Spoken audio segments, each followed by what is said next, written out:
Bonjour à tous, bienvenue sur la chaîne Captain Trading. Alors aujourd'hui on est le dimanche 19 et c'est l'heure de votre rendez-vous analyse technique et trading.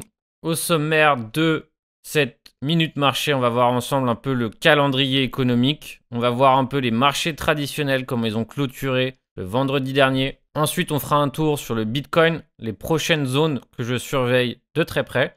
On verra évidemment Ethereum. On fera un tour sur le coin qui a été choisi pour les commentaires et on verra ensemble quelques zones qui m'intéressent pour éventuellement rentrer en swing plus tard si l'opportunité se présente. Alors, au niveau du calendrier économique, qu'est-ce qu'on a comme gros événement cette semaine? On a une annonce de la Fed, donc je suppose qu'en tout cas les marchés traditionnels vont être assez calmes en attendant cette annonce de la Fed qui aura lieu mercredi. Et enfin, le vendredi, la fameuse expiration des contrats à terme et des options. Donc cette expiration a lieu en convergence avec celle des marchés traditionnels. Donc c'est aussi les quatre sorcières sur les marchés traditionnels. Alors, qu'est-ce que ça veut dire exactement? Ça veut dire que forcément, il y aura de la volatilité ou possiblement peut-être des écarts de prix ou aussi, encore une fois, un autre de cas de figure, absence de volatilité.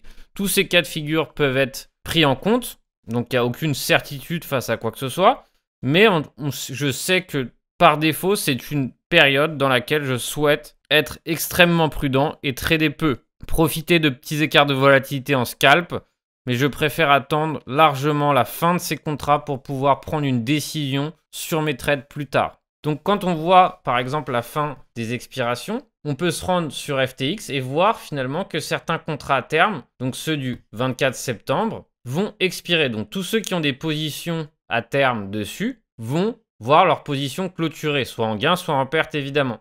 Et du coup, ça laisse place au prochain contrat, comme ici par exemple le AV du 12-31. Donc ça sera pour le 31 décembre. Et comme vous pouvez le voir, certains sont déjà cotés avec une prime. Donc par exemple le Atom, le Algo, qui est en légère prime. Donc plus la prime est élevée, on va dire, et plus c'est eux qui auront de l'intérêt. Plus ça sera eux qu'il faut surveiller, d'accord? Donc surveillez bien cette prime. On voit que par exemple la prime sur le sol est assez élevée. Donc plus cette prime est importante et plus finalement ça peut être un signal que sur le court terme, des gens sont intéressés, sur le court moyen terme, sont intéressés de s'exposer. Je vous rappelle que j'avais fait une vidéo sur ces contrats à terme. Quoi sert de s'exposer sur le sol 12-31? Ça sert tout simplement de prendre une position avec du levier sans payer des frais de funding. Donc, ça a des avantages, ça a des inconvénients. L'inconvénient, c'est que c'est moins liquide et que, par exemple, s'il y a des écarts de volatilité, ils sont plus importants. Donc ça peut être un avantage pour vous aussi, sauf, évidemment, si vous êtes dans le mauvais sens. Mais c'est vrai que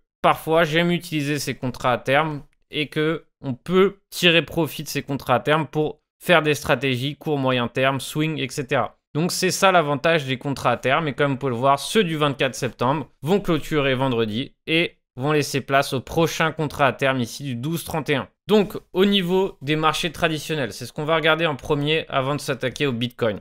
Si on regarde évidemment la clôture de vendredi sur le marché du Nasdaq et le SP500, hein, donc qui sont les principaux indices américains, on voit qu'on a une énorme bougie rouge et du coup on va dire une bougie assez bearish. On observe aussi, donc élément positif, que cette bougie a clôturé au-dessus de ce creux. Ce qui fait qu'éventuellement, ici, il y a une réaction qui est en train de se faire et qu'éventuellement, on va trouver support sur le Nasdaq sur cette résistance des 15 288 points. Donc, possible aussi, un dernier cas de figure, qu'on vienne chercher la liquidité qui se trouve sous ces creux et qu'on finisse par réintégrer. Ça serait aussi éventuellement un autre scénario qui pourrait être bullish par la suite. Donc, pour le SP500, c'est pareil. On a aussi une belle bougie rouge. On a attrapé ces creux des 4420 points. On est sur cette résistance importante, donc cette ancienne résistance importante qui est éventuellement en train de servir actuellement de pivot. Et on voit aussi qu'on a clôturé juste sur l'équivalent des creux précédents. Donc on n'est pas allé beaucoup plus loin. C'est encore pour l'instant un éventuel fake out. Mais on voit aussi derrière que l'indice du dollar, lui, est en train de reprendre du terrain et de la force. Alors, il n'est pas encore en tendance haussière, il est encore sous résistance et donc ça peut être juste le signal que éventuellement les marchés attendent l'annonce de la Fed et attendent l'expiration de ces contrats sur l'ensemble. Donc ça implique Je le répète pour ceux qui n'ont pas vu des vidéos précédentes sur le sujet, je rappelle que l'indice du dollar, c'est la position cash. Donc si l'indice du dollar remonte, c'est généralement que les investisseurs sont sur la défensive et donc préfèrent sécuriser avec du cash. Alors si cet indice du dollar est fort, généralement c'est que l'ensemble des investisseurs, en tout cas de la smart money, est beaucoup moins intéressé par les marchés traditionnels et préfèrent tout simplement se ranger. À l'inverse, lorsque cet indice est baissier, généralement ça veut dire que ça implique que les marchés sont en mode risk on. Donc ils sont largement exposés aux actions et maintenant évidemment éventuellement à la crypto. Donc encore une fois, c'est un des facteurs, un des éléments qu'on peut regarder. Il y en a d'autres, il y a les obligations d'État, etc.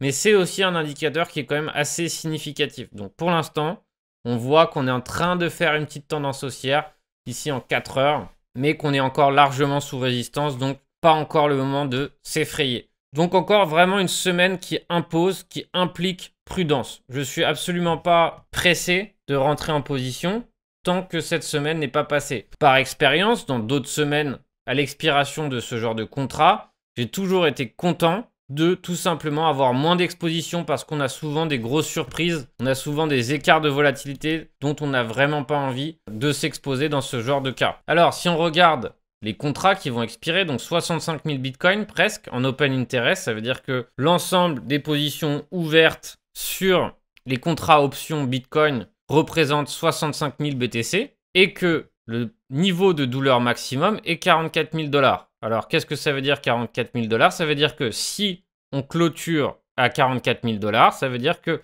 la majorité des acheteurs d'options seraient perdants. Donc, en fait, c'est le niveau où la majorité des acheteurs se retrouveraient perdants. Donc, c'est vraiment le niveau de douleur maximum. Est-ce que ça veut dire qu'on va forcément clôturer au niveau de douleur maximum? Non, ça ne veut pas dire ça. C'est juste simplement un repère qui nous indique à quel moment la majorité des investisseurs sont perdants. Donc, c'est un niveau qui est important d'observer, de regarder.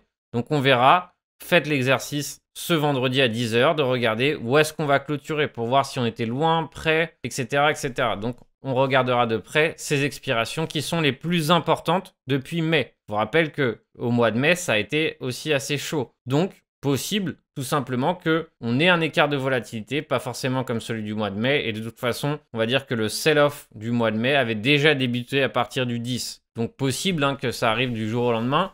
Mais derrière, par exemple, on voit que pour l'instant, on se stabilise sans trop d'écart de volatilité. On donne des faux mouvements baissiers, des faux mouvements haussiers. Donc pour Ethereum, on a aussi un gros paquet d'open interest avec 451 000 Ethereum. C'est un des plus gros contrats Ethereum avec un max pain à 2880. Donc ça, c'est assez intéressant parce que les 2880 sont en confluence avec un superbe support sur Ethereum. Alors, peut-être, éventuellement, qu'on clôturera sur ce support. Ou peut-être pas, peut-être qu'on ira clôturer à 2600, peu importe. Mais c'est vrai que c'est intéressant de voir qu'entre 3200 et 3800, ou allez, 3500, il n'y a absolument aucun contrat. On verra, ça, je serais curieux de savoir comment ça clôture. Donc, je ne suis pas là vraiment à faire des grosses prédictions parce que je pense qu'il est excessivement difficile de savoir sur le court terme où est-ce qu'on va. Donc, on peut être, par exemple, haussier sur le long terme, moyen terme. Pour l'instant, au niveau de la structure weekly du Bitcoin, on peut largement être haussier parce qu'on a une structure haussière en weekly.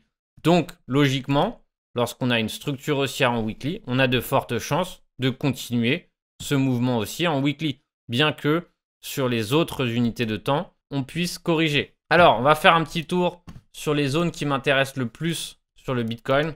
Maintenant que je pars du weekly, vous allez voir qu'on peut partir du constat assez rapidement que notre bougie de cette semaine ne s'est pas arrêtée n'importe où. Elle s'est arrêtée sur cette magnifique horizontale, donc parfaitement sur cette résistance. Si vous pouvez voir ici, on a une clôture weekly, on a presque une clôture weekly ici, on a un bas weekly ici, clôture weekly ici, et ici, c'est certainement le haut de cette semaine. Donc évidemment, c'est pas encore terminé, il reste encore quelques heures avant de terminer la bougie, mais pour l'instant, on s'est pile poil arrêté sur cette horizontale. C'est pour ça que vraiment, les horizontales sont des niveaux excessivement importants et qu'il faut toujours prendre en compte dans son trading. Et généralement, c'est des super points de sortie éventuellement si vous êtes rentré à l'achat, ou éventuellement aussi des points de short si vous shortez. Comme vous pouvez le voir ici, le prochain niveau qui nous attend, c'est les 50 000 $. Prix psychologique, hein, où on voit cette bougie qui s'est arrêtée ici. On voit que ça a été un support à ce niveau-là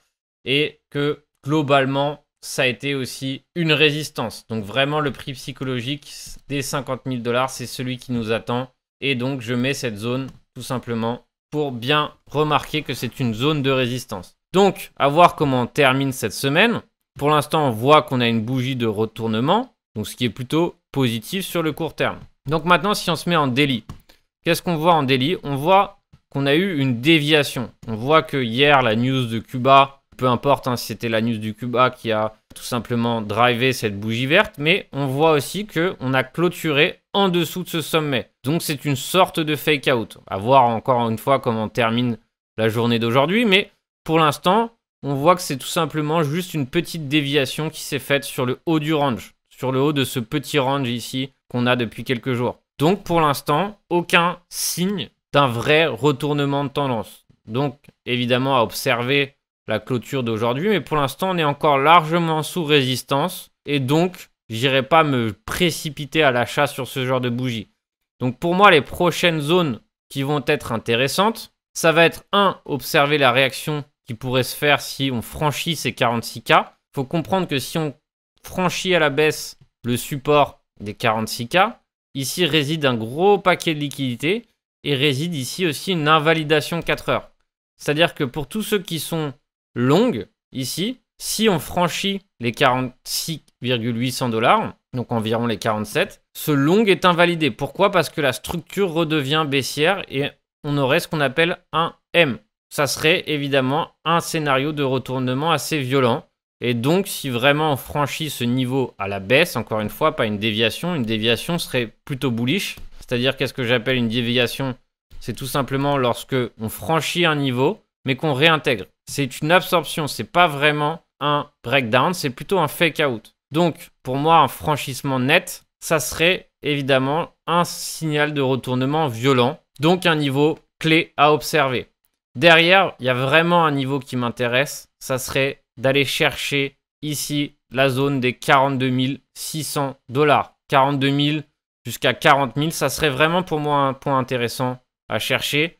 Ça serait éventuellement une zone où il y aurait beaucoup de liquidité, d'accord, beaucoup de stop loss déclenchés, beaucoup de volatilité sur ce niveau et éventuellement ça nous donnerait lieu à un point swing extrêmement intéressant. Alors évidemment, ça ne veut pas dire qu'on va y aller. Peut-être qu'on n'ira pas, peu importe, hein, c'est pas la question, mais c'est un niveau où je chercherai à m'exposer. Donc pour l'instant, sur la zone sur laquelle on se trouve, je n'ai pas envie de m'exposer. Si vraiment derrière on a un vrai franchissement franc des 53 000 $, etc., peut-être je me placerai plus tard, mais pour l'instant, c'est pas un niveau qui m'intéresse de m'exposer. Là, on est actuellement encore moins du coup, avec l'expiration des contrats qui arrivent. Donc les zones à retenir pour moi sont en dessous des 42 000 et évidemment 47 000 s'il est franchi à la baisse et évidemment ici voir observer qu'est-ce qui se passe sur le franchissement, l'éventuel franchissement des 49 000. Mais pour l'instant on est encore largement sous zone de résistance donc aucune envie de me précipiter sur le Bitcoin à l'heure actuelle. Alors si on observe l'Ethereum en weekly, on a cette énorme bougie baissière en weekly. Donc pour l'instant on a eu cette semaine, on va dire, une légère reprise, mais encore une fois, rien d'extrêmement convaincant qui puisse nous dire, voilà, c'est reparti pour Ethereum. Donc si on observe ici en unité de temps journalière, on voit qu'on est en train de trouver support sur une zone clé. Pourquoi zone clé? Ancienne résistance, donc qui a servi de nombreuses fois de résistance, qui est devenue et qui devient actuellement support. Donc encore une fois, c'est à peu près le même cas de figure pour le Bitcoin. Si on perd cette zone des 33 300, forcément, on se dirigera tout de suite vers la prochaine zone de support qui se trouve à 3 000 $. Mais enfin, il y a une zone qui m'intéresse énormément et vous allez voir que cette zone est convergente avec le Max Pain.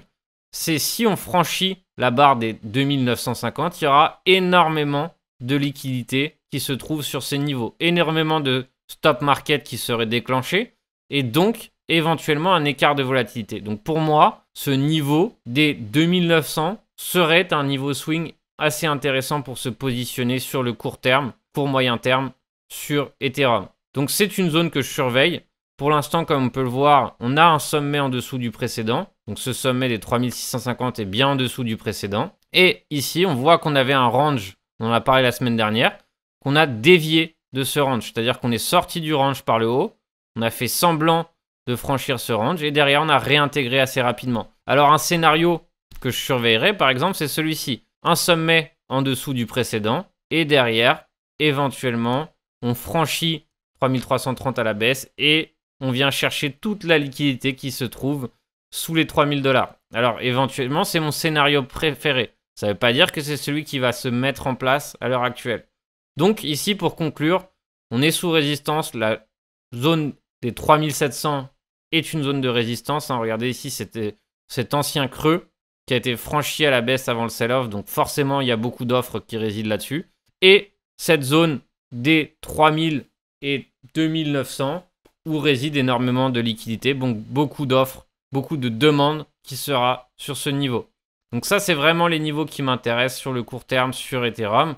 Et peu importe si on vient les chercher, c'est les zones qui m'intéressent pour l'instant. Peut-être plus tard, ça évoluera. Alors enfin, le coin des commentaires. Celui qui m'a été choisi dans les commentaires à l'heure actuelle, c'est le DYDX. Alors, le DYDX est un projet intéressant, c'est un protocole, c'est un exchange décentralisé qui est en train d'actuellement de faire beaucoup de volume. Donc, pour un exchange qui est nouveau, faire autant de volume, c'est très bon signe. Donc, derrière, je pense que ce coin est un coin intéressant. Pour ma part, j'aime bien investir dans les produits que je connais. Est-ce que derrière, j'ai envie de me précipiter tout de suite à l'achat? Peut-être pas encore. Pourquoi? Parce que, regardez, ici, on a une belle bougie rouge. Donc, on est en train de trouver un support ici sur les 38,2. Mais, pour ma part, je souhaiterais m'exposer sur des zones beaucoup plus basses. Par exemple, éventuellement, ici, les 13 $. Les 13 $28 pourraient être une zone intéressante. Et enfin, ici, la zone des 11 $ serait aussi un buy intéressant. Et évidemment, si on va plus loin, en bas, ça serait aussi intéressant. Mais pour ma part, j'ai pas envie de me précipiter tout de suite sur le DYDX, mais je pense que c'est un coin intéressant à holder sur le court moyen terme. Donc derrière, on peut très bien procéder à un dollar cost averaging. Je pense que actuellement, à l'heure actuelle, le dollar cost averaging est la meilleure stratégie à adopter pour les prochains mois. Je sais que beaucoup s'intéressent aux cryptos uniquement quand ça monte, mais c'est dans ce genre de moment qu'on peut accumuler des cryptos qui nous intéressent. Et derrière, on ne se soucie pas trop du prix actuel, on rentre en plusieurs fois et on obtient un prix rond pour que derrière, quand ça augmente, quand ça explose à la hausse, on soit placé de façon extrêmement intéressante avec un prix rond. Donc si vous avez des coins que vous visez, vous êtes convaincu de certaines cryptos, donc évidemment faites votre propre recherche pour ne pas être embarrassé derrière avec une crypto qui ne vaut rien. Mais derrière, c'est le moment d'accumuler. N'ayez pas peur d'accumuler, de rentrer en plusieurs fois. La très bonne nouvelle, c'est que maintenant, vous pouvez rejoindre l'embarcation via le site internet. Plus de Patreon, c'est terminé. Vous avez la possibilité de rentrer pour un mois, tester les briefings du Captain chaque matin et la newsletter pro sans engagement. Vous n'avez plus qu'à rentrer sur notre boutique et derrière, si vous voulez rejoindre l'équipage pour un mois, vous pouvez le faire via notre site internet. Donc derrière, je vous rappelle que vous pouvez profiter de mes briefings pro tous les matins grâce au Discord Pro. Et sinon, une fois par semaine sur la newsletter pro où j'essaye d'établir des plans de trading structurés. Donc c'est pas des signaux de trading, attention. Et aussi des petits tutos trading ou des opportunités que j'estime être intéressantes, etc. Donc vraiment le but c'est d'être extrêmement pédagogique, de vraiment essayer de vous imbiber de mes méthodes pour que derrière vous soyez le plus indépendant possible. Alors vous l'aurez compris, la prudence ressort de mon analyse technique cette semaine. Je préfère encore une fois être prudent et ne pas me précipiter sur quoi que ce soit et attendre des opportunités plus intéressantes ou tout simplement procéder à des dollar cost averaging sur des positions qui me plaisent pour le court et moyen terme. Il y a plein de positions qui peuvent être intéressantes sur le court moyen terme et je pense que sur pas mal de coins, on se trouve sur des zones intéressantes comme le Tomo, comme éventuellement le SNX. Donc encore une fois, ça n'exclut pas qu'on puisse aller bien plus bas, mais on est sur des zones qui sont intéressantes. Et derrière, on a un potentiel aussi qui est intéressant. Donc n'hésitez pas à accumuler certains coins qui vous intéressent lorsque personne s'y intéresse. En revanche, faites-le avec des petites tailles de position et on va dire en plusieurs fois pour ne pas avoir besoin de rester sous l'eau trop longtemps. En attendant, je Je vous souhaite un bon trading à tous. On se retrouve lundi pour la newsletter pro et on se retrouve demain pour le briefing pro sur Discord. Bon trade à tous.